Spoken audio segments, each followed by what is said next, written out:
There was a time when I believed that the strongest connections in life began with conversation. I assumed understanding arrived through words.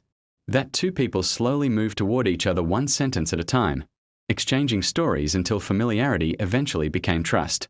It seemed logical. Every relationship I had ever witnessed appeared to follow that pattern. First came introductions, then conversation, then time. Only after enough of all three could something meaningful begin to exist. I don't believe that anymore, because some connections don't begin with what is spoken. They begin long before either person realizes that anything has started. Nothing dramatic announces their arrival. There isn't a moment that demands your attention. No extraordinary event interrupts your routine. Life continues exactly as it always has, so quietly that your mind mistakes the beginning for another ordinary day.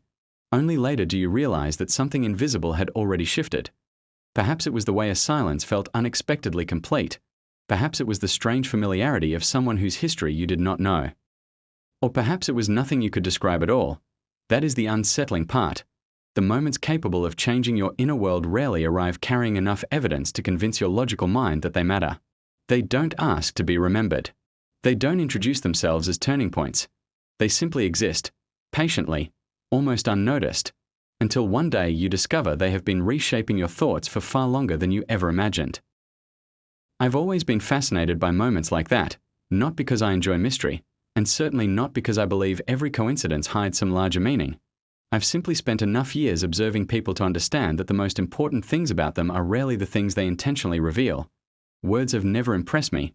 Anyone can choose the right words. With enough practice, kindness can sound convincing. Confidence can sound authentic. Even honesty can be rehearsed until it becomes almost impossible to distinguish from the real thing. Language is remarkably flexible. It allows people to become almost any version of themselves they wish to present, but beneath language, there is another conversation taking place, a quieter one. One that most people never notice because it asks for something words never require, attention.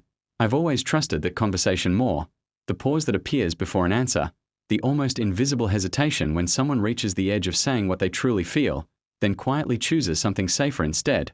The subtle change in a person's voice when emotion briefly escapes before composure returns. The expression that disappears so quickly that even the person wearing it seems unaware it was ever there. Those moments have always felt more honest to me than explanations ever could. Because explanations are chosen. Reactions often are not.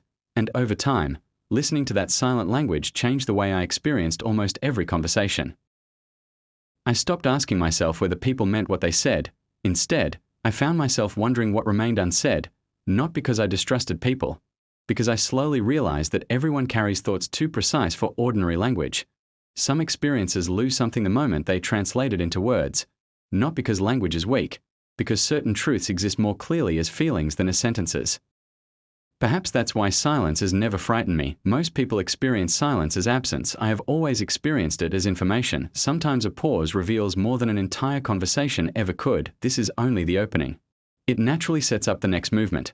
How this perspective gradually led the narrator to live behind silence and distance, before the unexpected arrival of someone who quietly understood without trying to. There came a point when that way of seeing the world quietly changed the way I moved through it. The more I learned to listen beneath what people said, the less interested I became in being understood by everyone, not out of disappointment, not because people had failed me, simply because I realized that understanding cannot be forced.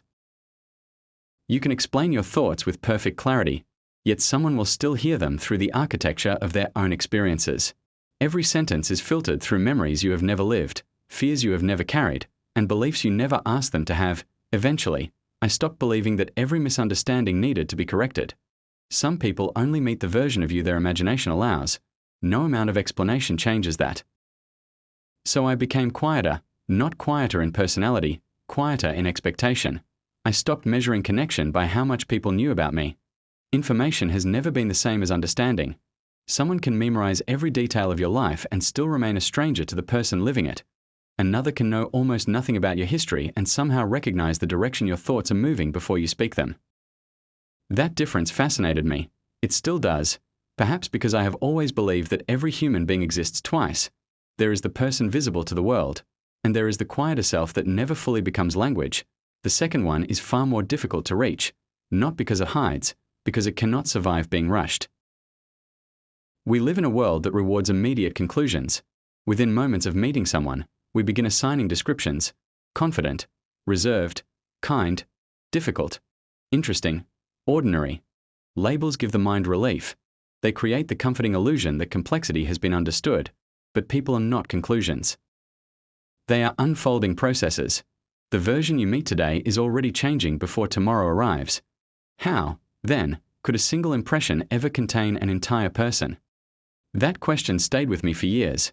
It quietly changed the way I looked at everyone I encountered. Instead of asking who they were, I became more interested in what they were protecting. Because beneath nearly every certainty I found an unanswered question, beneath confidence.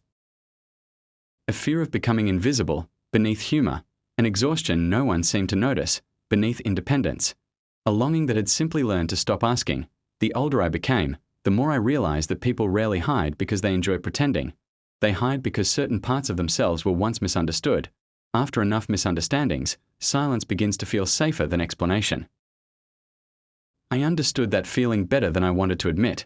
There were thoughts I had stopped sharing long ago, not because they were secrets, because they never seemed to survive translation.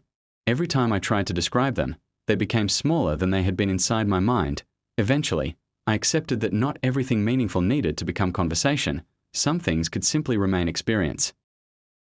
There was peace in that realization, a quiet kind of peace, the kind that asks for nothing from anyone else. For a long time, I believed that would be enough. I thought I had reached a place where nothing unexpected could enter my inner world again, not because I had closed the door, because I no longer expected anyone to notice it existed. I had become comfortable living in that quiet space.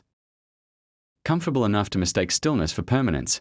I didn't realize that life has a peculiar habit. The moments that change us most rarely arrive by challenging what we believe.